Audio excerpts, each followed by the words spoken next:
കൂട്ടുകാരെ, ഇത് നമ്മുടെ കിളിമരത്തേൽ പാഷൻ ബോട്ട് കയറ്റി വിട്ടേക്കുന്നതാണ്. ഞാൻ നേരത്തെ വീഡിയോ കാണിച്ചിട്ടുണ്ടായിരുന്നു. അപ്പം അതിലത്തെ കാഴ്ച കിടപ്പുണ്ട്, ഒത്തിരി കാഴ്ച കിടപ്പുണ്ട്. മുകളിലൊക്കെ നന്നായിട്ട് കാഴ്ച കിടപ്പുണ്ട്.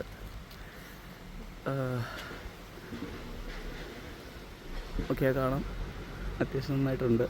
ഞാൻ കുറച്ചെണ്ണം ഇപ്പോൾ പറിച്ചു. നമ്മൾ പറിച്ചതാണ്. അത്യാവശ്യം ഇതിൻ്റെ കളറൊരു പർപ്പിൾ കളറാണിത്. ചിരണ്ടി കഴിഞ്ഞതുകൊണ്ട് ഈ കളർ ഇങ്ങനെ കറക്റ്റായിട്ട് കാണാൻ പറ്റും. പർപ്പിൾ എന്നാണ് ഇതിന് പറയുന്നതെന്നറിയില്ല. ഈ ഒരു കളറാണ് ഇതിന് വരുന്നത്, ഒരു ചുമല ഷെയ്ഡ്.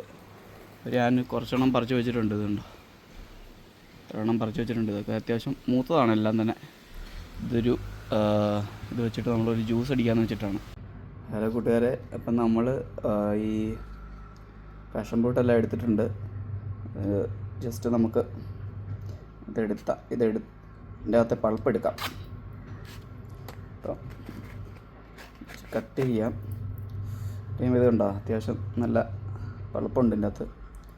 ഇതുപോലെ എല്ലാത്തിൻ്റെ അകത്ത് നമുക്ക് എടുക്കണം. നമ്മൾ നേരിട്ട് ഇതിൻ്റെ അകത്ത് മിക്സിയുടെ അടിക്കാനുള്ളതിൻ്റെ അകത്തോട്ട് ഇടുവാണ്. അപ്പം അത്യാവശ്യം ഇതുണ്ടോ, അത്യാവശ്യം നല്ല ജ്യൂസി, നല്ല കണ്ടൻ്റ് ഉണ്ട് ഇതിൻ്റെ അകത്ത്. ഇതുണ്ടോ,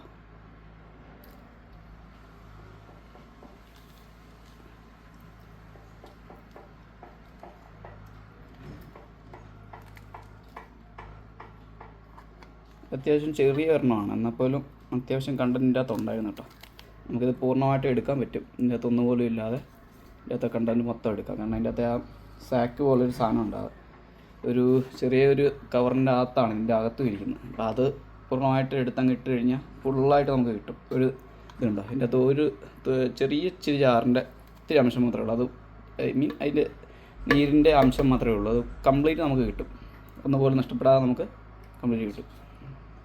അതുപോലെ ബാക്കി ഇവിടെ ഇരിക്കുന്നതും നമുക്കിതുപോലെ തന്നെ മുറിച്ച് ആക്കണം. മുറിച്ച് റെഡിയാക്കി ഇതിൻ്റെ അകത്തോട്ട് ഇടണം. അപ്പോൾ ഞാൻ കാണിച്ചു തരാം.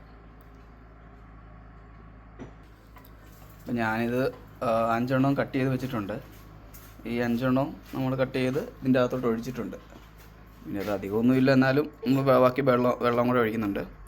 നമ്മൾ ഫ്രിഡ്ജിനകത്ത് വെച്ചിരുന്ന വെള്ളമാണ്, തണുത്ത വെള്ളമാണ്.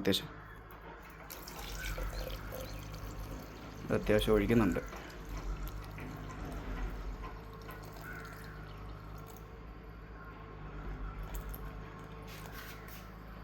ഇത്രയും ഭാഗം കിട്ടിയിട്ടുണ്ട്.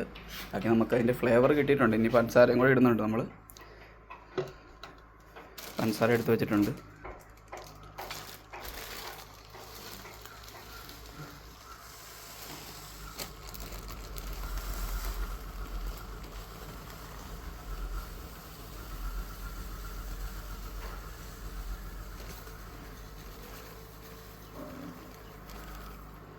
അത്യാവശ്യം പഞ്ചസാര ഇട്ടിട്ടുണ്ട്. കാരണം ഇച്ചിരി കൂടുതൽ നമ്മൾ വെള്ളം ഒഴിച്ചിട്ടുണ്ട്. കുറച്ചും കൂടെ ഒഴിക്കാമെന്ന് വെച്ചിട്ടാണ്. അപ്പം അതിൻ്റെ മധുരം ഇനി നോക്കിയിട്ട് പഞ്ചസാര വേണമെങ്കിൽ കൂടുതലിടാം.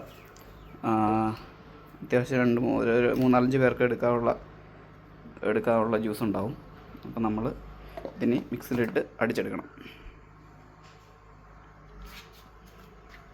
നമ്മൾ മിക്സിക്കകത്ത് വെച്ചിട്ടുണ്ട്. ഇനി ഇത് നമ്മൾ അടിച്ചെടുക്കണം. അത്യാവശ്യം ആയിട്ട് കിട്ടിയിട്ടുണ്ട്. നമുക്കിനി ഇതിൻ്റെ ടേസ്റ്റ് ചെയ്ത് നോക്കിയിട്ട് ബാക്കി നമുക്ക് നോക്കാം. അത്യാവശ്യം നന്നായിട്ട് ജ്യൂസായിട്ട് കിട്ടിയിട്ടുണ്ട്. ഇപ്പോൾ നമ്മൾ മിക്സിക്കകത്തിട്ട് അത്യാവശ്യം അടിച്ചെടുത്തിട്ടുണ്ട്. ഒത്തിരി അടിക്കേണ്ട ആവശ്യമില്ല. അത്യാവശ്യം നല്ല ജ്യൂസായിട്ട് വരും. ഞാൻ ടേസ്റ്റ് നോക്കി നല്ല മധുരം അത്യാവശ്യമുണ്ട്. ഫ്ലേവർ നന്നായിട്ടുണ്ട്, നല്ല ടേസ്റ്റാണ്. അപ്പോൾ നമ്മൾ ഇതിപ്പോൾ എല്ലാം കട്ട് ചെയ്ത് വെച്ചിട്ടുണ്ട്. ഇതിൻ്റെ അകത്തുണ്ട്. ജസ്റ്റ് കട്ട് ചെയ്യുമ്പോഴൊക്കെ ജസ്റ്റ് ഇതുപോലെ സീഡ് ഉൾപ്പെടെയാണ് നമ്മൾ ഇതിനകത്തിട്ട് അടിക്കുന്നത്. അല്ലാതെ ഇത് വേർതിരിച്ചെടുക്കാൻ അത്ര ഈസി അല്ല. അപ്പം ഈ സീഡ് നമുക്ക് കുഴിച്ചിടുവാണെങ്കിൽ നമുക്ക് വേറെ പ്ലാന്റ്സ് ഉണ്ടാക്കിയിടാം. അതായത് ഇതിൻ്റെ തൈ ഉണ്ടാക്കിയെടുക്കാൻ പറ്റും കേട്ടോ. ചെറിയ കൂടയിലോ അല്ലെങ്കിൽ ചെറിയ എന്തെങ്കിലും നമ്മുടെ ചട്ടിയിലോ എല്ലാം നട്ട് വെച്ചിട്ട് വെള്ളമൊക്കെ ഒഴിച്ചുകൊണ്ടിരുന്നാൽ മതി. ഇത് നമുക്ക് വളർത്തിയെടുത്ത് കൊണ്ടുവരാവുന്നതേ ഉള്ളൂ. മേടിക്കാനാണെങ്കിലും കുഴപ്പമില്ല. 30 രൂപയൊക്കെ ഉള്ളൂ, തൈക്കൊക്കെ ഉള്ളൂ. നമുക്ക് വേണമെങ്കിൽ തൈകളായിട്ടും മേടിക്കാം. ഇതുണ്ടോ, അതിൻ്റെ ആ പതയെല്ലാം നന്നായിട്ട് പതഞ്ഞ് കയറിയിട്ടുണ്ട്. അതിൻ്റെ അടിയിൽ നല്ല ജ്യൂസ് കിടപ്പുണ്ട്. ഇതിൻ്റെ ഏറ്റവും അടിയിലാണെങ്കിൽ ഇതിൻ്റെ വിത്തെല്ലാം അരഞ്ഞതുണ്ട്. നമുക്കിത് കുഴപ്പമില്ല കേട്ടോ. വിത്ത് ഉൾപ്പെടെ കഴിക്കുന്നതുകൊണ്ട് കുഴപ്പമില്ല. ചില ജ്യൂസൊക്കെ ആണെങ്കിൽ നമ്മൾ അടിച്ച് കഴിയുമ്പോൾ ആ വിത്തിൻ്റെ ഇത് വരുമ്പോഴേക്കും ഭയങ്കര കയ്പ്പൊക്കെ വരാറുണ്ട്. പക്ഷേ ഇത് അങ്ങനത്തെ പ്രശ്നമില്ല. ഇത് നമുക്കിനി ഒരു ഗ്ലാസ്സിനകത്തോട്ട് മാറ്റാം. അപ്പോൾ ഇതാണ് ഇതിൻ്റെ ആകവശം. കുഴപ്പമൊന്നുമില്ല, നന്നായിട്ട് വന്നിട്ടുണ്ട്. നമുക്ക് ഈ ഗ്ലാസ്സിനകത്തോട്ട് ഒഴിക്കാം. ഗ്ലാസ് കഴുകിയെടുത്താണ് 2 ഗ്ലാസ്.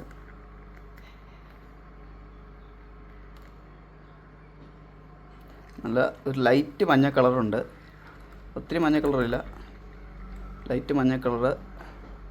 കറക്റ്റ് ഒരു കൺസിസ്റ്റൻസിയാണ്. അത്യാവശ്യം പതയോടുകൂടി 2 എടുത്തിട്ടുണ്ട്. നമുക്ക് നോക്കാം. ഇനി ഇതാണ് നമ്മുടെ ജ്യൂസ് ഉണ്ടാക്കിയതാണ്. നമുക്ക് നമ്മുടെ അമ്മയ്ക്ക് കൊടുത്ത് നോക്കാം. ഇതൊന്ന് ടേസ്റ്റ് ചെയ്ത് നോക്കട്ടെ. അമ്മയൊന്ന് കഴിച്ച് നോക്കി. നന്നായിട്ടുണ്ടോ? അപ്പം ജ്യൂസ് നന്നായിട്ട് ആസ്വദിച്ച് കഴിക്കുന്നുണ്ട്. നല്ലതല്ലേ? നല്ല ജ്യൂസാണെന്ന് പറഞ്ഞേക്കുന്നത്. ജ്യൂസാണെന്നാണ് അമ്മ പറഞ്ഞേക്കുന്നത്. അപ്പോൾ ഞാൻ എൻ്റെ ഗ്ലാസ് ഇവിടെ ഇരിപ്പുണ്ട്, അത് എടുക്കാൻ വേണ്ടി വന്നതാണ്. പിന്നെ അത് ടേസ്റ്റ് ചെയ്ത് നോക്കണം എനിക്ക്. നല്ല അടിപൊളി ജ്യൂസാണ്, ഒരു രക്ഷയില്ല. അത്യാവശ്യം കുറച്ച് മധുരവും ഇട്ടിട്ടുണ്ട്, ബാക്കി വെള്ളവും നന്നായിട്ട് ഇട്ടിട്ടുണ്ട്. ഇത് കുറച്ചും കൂടെ തണുത്ത് കഴിഞ്ഞാൽ അതിലും നല്ല ടേസ്റ്റ് ഉണ്ടാവും. അതുകൊണ്ട് തണുത്ത നല്ല രസമായിരിക്കും അമ്മ പറയുന്നുണ്ട്. നല്ല അടിപൊളി ടേസ്റ്റുള്ള ജ്യൂസാണ്. നിങ്ങൾ എല്ലാവർക്കും ട്രൈ ചെയ്യാൻ. പാഷൻ ഫ്രൂട്ട് വീട്ടിലുള്ളവർക്ക് എന്തായാലും ഡെഫിനറ്റ്ലി ട്രൈ ചെയ്യണം. അവർ ഓൾറെഡി അത് ഉപയോഗിച്ചിട്ട് അത് ചെയ്തിട്ടുണ്ടാവും. അല്ലാത്തവരാണെങ്കിലും എവിടെയെങ്കിലും പാഷൻ ഫ്രൂട്ട് ഈ സമയത്ത് കിട്ടുന്നുണ്ടെങ്കിൽ ഈ വേനൽക്കാലത്ത് ഇതൊന്ന് തണുപ്പിച്ച് കഴിച്ച് നോക്കിയാൽ അടിപൊളി സാധനമായിരിക്കും കേട്ടോ, നമ്മൾ ഈ ചൂടത്തിരിക്കുമ്പോൾ. അപ്പോൾ ഓക്കെ, ഇനി ഇതെല്ലാം ഒന്ന് ക്ലീൻ ചെയ്ത് വെക്കാനുണ്ട്. അപ്പോൾ ഓക്കെ, ബൈ.